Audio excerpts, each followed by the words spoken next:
अग्रसर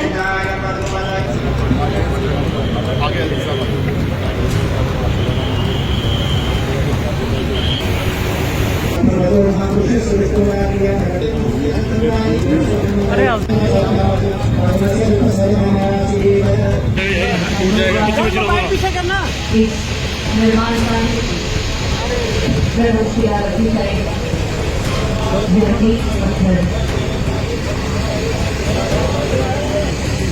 दोनों महानुभावों के कर्तव्यों द्वारा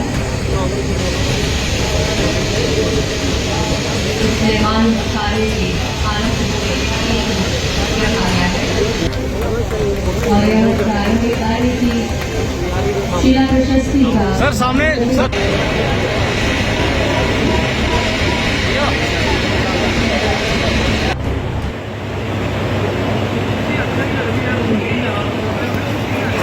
स्मृति बजल के रूप में यह पश्मीना शॉल और उसके साथ माता भगवती की मां वैष्णो इस जमीन का आवंटन और भूमि पूजन हुआ था। उसके बाद से मैं संत भीखा साहब की तलाश में था कि बाबा अमरनाथ के भक्तों के लिए किए जाने वाले इस पवित्र कार्य के लिए कोई न कोई तो मिलेगा। एक दिन माननीय प्रधानमंत्री जी से मैंने चर्चा की तो उन्होंने कहा कि आप इधर उधर कहीं जाने की जरूरत नहीं है, आप हरदीप सिंह पुरी जी से मिलिए और इस कार्य को वो पूरा कराएंगे।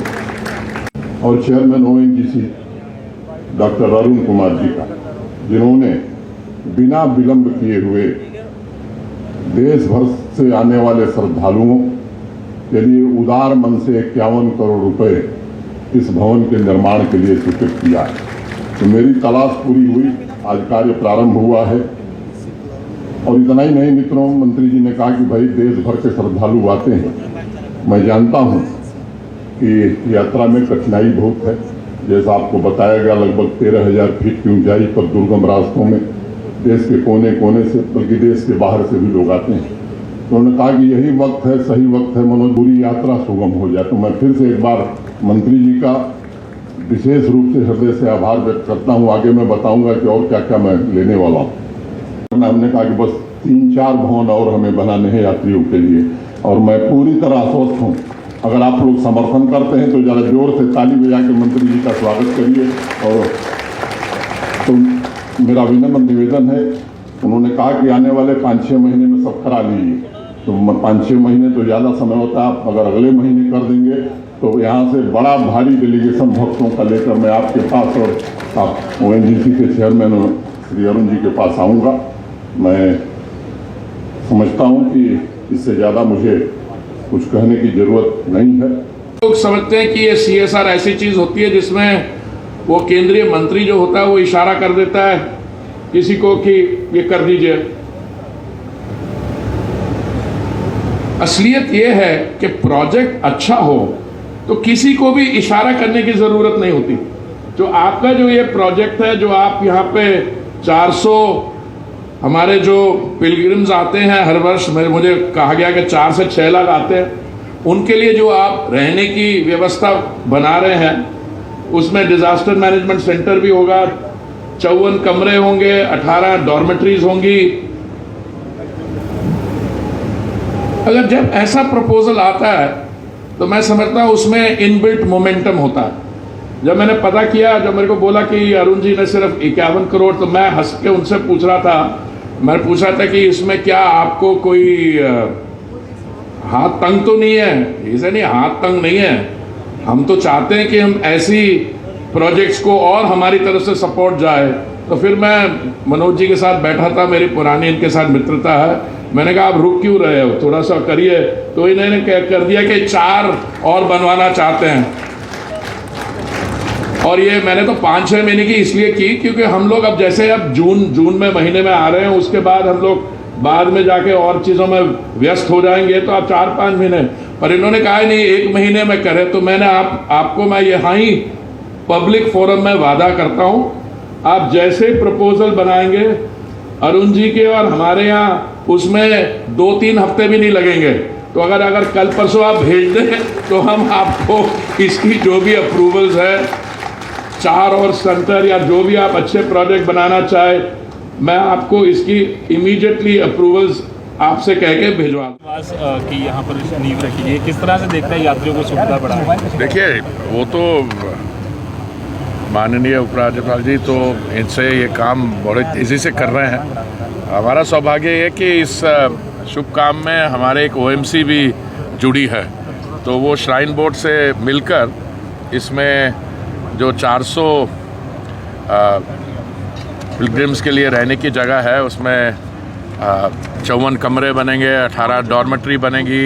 उसमें वो मुझे इस पे खुशी है, मुझे ज़्यादा खुशी ये भी है कि मनोज जी ने चाहा कि ऐसी और शायद 4 फैसिलिटीज़ बने, तो मैंने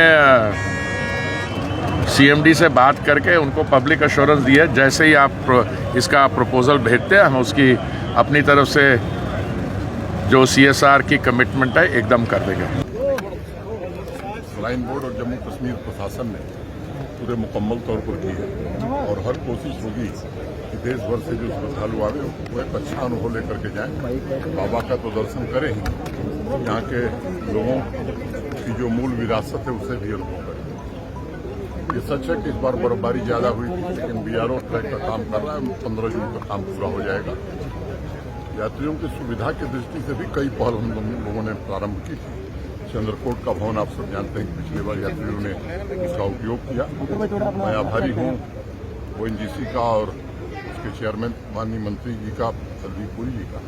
ONGC ने 51 करोड़ रुपए इस यात्री भवन के निर्माण के लिए दिया है और आप सबने सुना 4 भवन और यात्रियों के लिए बनाने में मंत्री जी मदद करेंगे। ONGC और रीजनल कॉर्पोरेशन के सहयोग से पूरा होगा। 2 जमीन मैंने अपने भाषण में जिक्र किया था, एक बाल्टाल और एक जैसे आप कश्मीर में प्रवेश करेंगे यहाँ वालनट फैक्ट्री उसके बगल में 2 जमीन आवंटित हो गई है। नुनवान कैंप के पास भी हम जमीन देख रहे हैं। मुझे लगता है कि इसके कारण सुविधाएं काफी बढ़ेंगी। और एक जो प्रमुख बात मैंने बताई, माननीय प्रधानमंत्री जी के निर्देश पर हमें KBCL चंदनबाड़ी से पंचतरणी संगम टाप होते हुए बालटाल तक की सड़क की DPR बना रही है। वो एडवांस स्टेज में एक बार DPR पूरी हो जाए तो उस सड़क का निर्माण भी भारत सरकार के सहयोग से हम कराना चाहते हैं। सड़क निर्माण के बाद मैं मानता हूं कि हमको यात्रा का समय भी अधिक मिलेगा, जो चुनौतियां वो भी हमारी कम होंगी और संगम ताप से बाबा की दूरी केवल 2 किलोमीटर रह जाएगी। तो मैं आप सबके प्रति भी हृदय से कृतज्ञता ज्ञापित करता हूं कि समय समय पर आप लोग इस यात्रा के प्रति भी और देश भर के भक्तों के प्रति भी सद्भावना रखते हैं। सर इस बार G20 जो है सर सक्सेसफुल रहा, काफी चुनौतियों के बावजूद। कल आपने एक सुरक्षा बैठक भी ली। इस बार क्योंकि यात्रा को लेकर भी काफी चुनौतियां हर साल रहती हैं, उसके लिए सुरक्षा ग्रिड किस तरह से तैनात है? मैं समझता हूँ कि चुनौतियां आती हैं और चुनौतियों का सफलतापूर्वक सामना करने के अब हम लोग अभ्यस्त हो गए। अंतर्राष्ट्रीय स्तर का इतना बड़ा आयोजन आज तक जम्मू कश्मीर में नहीं हुआ। आज़ादी के बाद पहली बार G20 के टूरिज्म वर्किंग ग्रुप का आयोजन हुआ और मैं कह सकता हूं कि यहाँ के लोगों ने भी बड़ा सहयोग किया। जम्मू कश्मीर के निवासियों के सहयोग के साथ शासन की प्रतिबद्धता और सिक्योरिटी फोर्सेस की सजगता के कारण एक नया इतिहास जम्मू कश्मीर में बना है और यही बदलता हुआ। सर इस बार कितनी यात्री श्रद्धालुओं को आने की